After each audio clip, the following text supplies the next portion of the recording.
Hello everyone, welcome to my channel Trisha solution.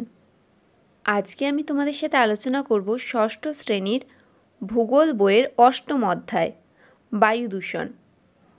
এই অধ্যায়টি তোমাদের থার্ড ইউনিট টেস্ট পরীক্ষায় আছে। এই অধ্যায় থেকে সমস্ত গুরুত্বপূর্ণ প্রশ্ন উত্তরগুলো নিয়ে আলোচনা করব। ভিডিওটি একবার দেখে নিলে আশা করছি পরীক্ষায় তোমরা সমস্ত প্রশ্নের উত্তর অ্যাটেন্ড করতে পারবে। চলো ভিডিওটি শুরু করা যাক। একদম প্রথম প্রশ্নই হচ্ছে বায়ু দূষণ কাকে বলে? উত্তর হবে নানা রকম সংক্রামক ও দূষিত পদার্থ বায়ুতে মিশে গিয়ে যদি বায়ুর উপাদানগুলির ভারসাম্য বিনষ্ট করে এবং এর ফলে জীবজগৎ ও পরিবেশের ক্ষতি হয় বা ক্ষতির সম্ভাবনা দেখা দেয় তখন তাকে বায়ু দূষণ বলে। 1 নম্বর প্রশ্ন, কত সালে জাপানের ফুকুশিমায় পারমাণবিক শক্তি কেন্দ্রে বিস্ফোরণ ঘটে? উত্তর হবে 2011 সালে। 2 প্রশ্ন, কোন গ্যাস ওজোন স্তরের ক্ষতি করে? উত্তর হবে ক্লোরোফ্লুরোকার্বন। এই গ্যাসের সংকেত হলো CFC। আমাদের রক্ষা কবচ কোনটি? আমাদের রক্ষা কবচে হচ্ছে বায়ুমণ্ডলের ওজোন স্তর। 4 প্রশ্ন, কোন জিনিস মার্বেল পাথরের ক্ষতি করে? উত্তর হবে অ্যাসিড বৃষ্টি। 5 প্রশ্ন, কয়েকটি দূষণহীন যানবাহনের নাম লেখো। উত্তর হবে ইলেকট্রনিক, ট্রাম, ট্রেন, মেট্রো ও সাইকেল। 6 প্রশ্ন, কিভাবে বাতাসে কার্বন ডাই অক্সাইডের পরিমাণ বাড়ছে? উত্তর হবে পৃথিবীতে মানুষের সংখ্যা যত বাড়ছে, চাষবাস, বাড়িঘর তৈরি করার জন্য গাছপালা, বন জঙ্গল কেটে ফেলা হচ্ছে, ফলে বাতাসে কার্বন ডাই অক্সাইডের পরিমাণ বৃদ্ধি পাচ্ছে। 7 প্রশ্ন, কোন কোন ক্ষতিকারক গ্যাস কোথা থেকে বাতাসে বেশি মেশে? উত্তর হবে কলকারখানা থেকে প্রচুর কার্বনের গুঁড়ো, ধোঁয়া, ধুলো, sulphur die oxide, nitrogen oxide, carbon মনোক্সাইডের মতো ক্ষতিকারক গ্যাস বাতাসে মিশছে। তোমরা তো দেখোই কলকারখানার আশেপাশে কীরকম ধোঁয়া বেরোয়। এই কালো ধোঁয়া পরিবেশের জন্য সবথেকে বেশি ক্ষতিকারক। 8 প্রশ্ন, তেজস্ক্রিয় দূষণ কী? উত্তর হবে পারমাণবিক শক্তি কেন্দ্রে বিস্ফোরণের ফলে বিভিন্ন তেজস্ক্রিয় পদার্থ বায়ুতে মিশে গেলে এক প্রকার দূষণ ঘটে, তাকে তেজস্ক্রিয় দূষণ বলা হয়। এই প্রকার দূষণে পরিবেশের সবচেয়ে বেশি ক্ষতি হয়। 2011 সালে জাপানের ফুকুশিমাতে পারমাণবিক শক্তি কেন্দ্রে এক বিস্ফোরণে তেজস্ক্রিয় দূষণ দেখা দিয়েছিল। 9 প্রশ্ন, গ্রিন হাউস কাকে বলে? উত্তর হবে শীতের দেশে কাঁচের ঘরে শাকসবজি চাষ করা হয়। কাঁচের ঘর সূর্যের আলো ভিতরে আসতে দেয় কিন্তু বেরিয়ে যেতে দেয় না, ফলে এই কাঁচের ঘর বা গ্রিন হাউসের ভিতরটা বেশি গরম থাকে। 10 প্রশ্ন, গ্রিন হাউসের মতো আমাদের এই পৃথিবী কিভাবে গরম হয়ে উঠছে?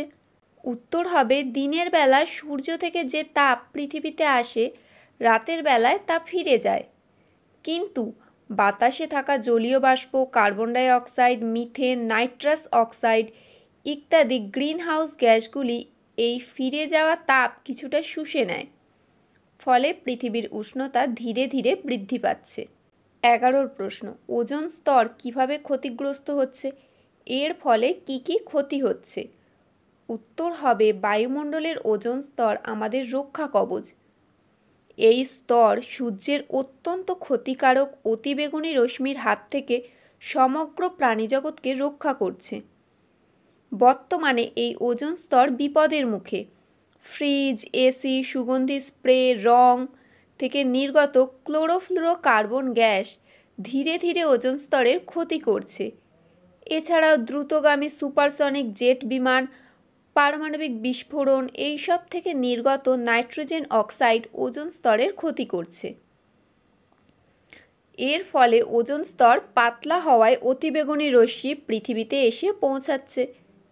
এতে ত্বকের ক্যান্সার, চোখের অসুখ বেড়ে যাচ্ছে। গাছের পাতার ক্লোরোফিল নষ্ট হয়ে শস্য উৎপাদন কমে যাচ্ছে। বহু উদ্ভিদ ও প্রাণীর পৃথিবী থেকে বিলুপ্ত হবার মতো পরিস্থিতি তৈরি হয়েছে। 12 প্রশ্ন, অ্যাসিড বৃষ্টি কী? এর থেকে কি কি ক্ষতি হয়ে চলেছে?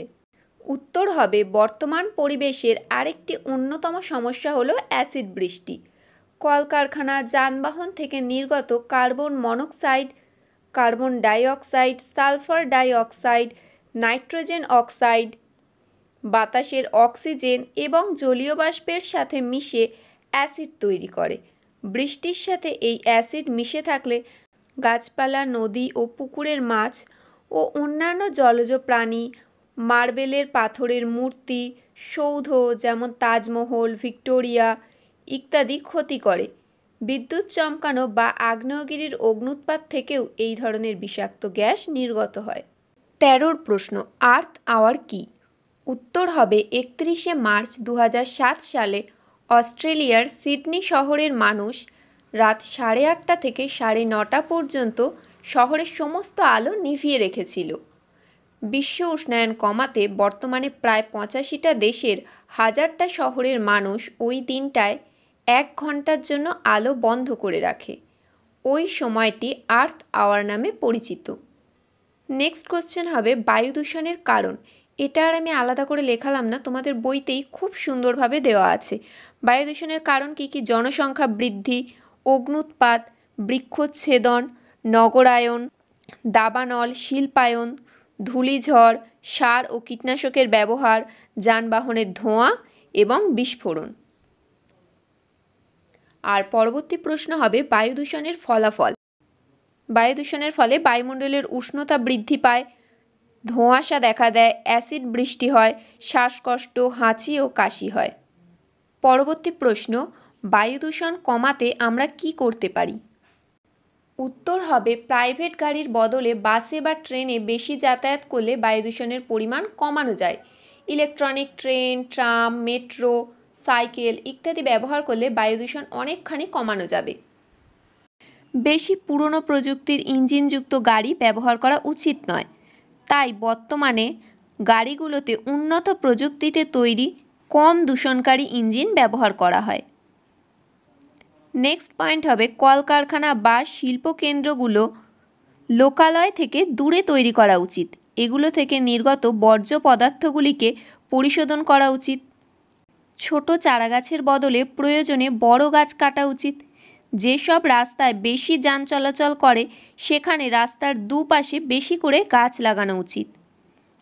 কয়লা, পেট্রোল প্রভৃতি প্রচলিত শক্তির ব্যবহার কমিয়ে সৌরশক্তি, জোয়ার ভাটা শক্তি, বায়ু শক্তি প্রভৃতি অপ্রচলিত শক্তির ব্যবহার বাড়ালে বায়ু দূষণ কমবে।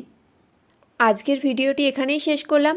ভিডিওটি ভালো লাগলে অবশ্যই একটি লাইক করে দিও এবং বন্ধুদের সাথে শেয়ার করে নিও।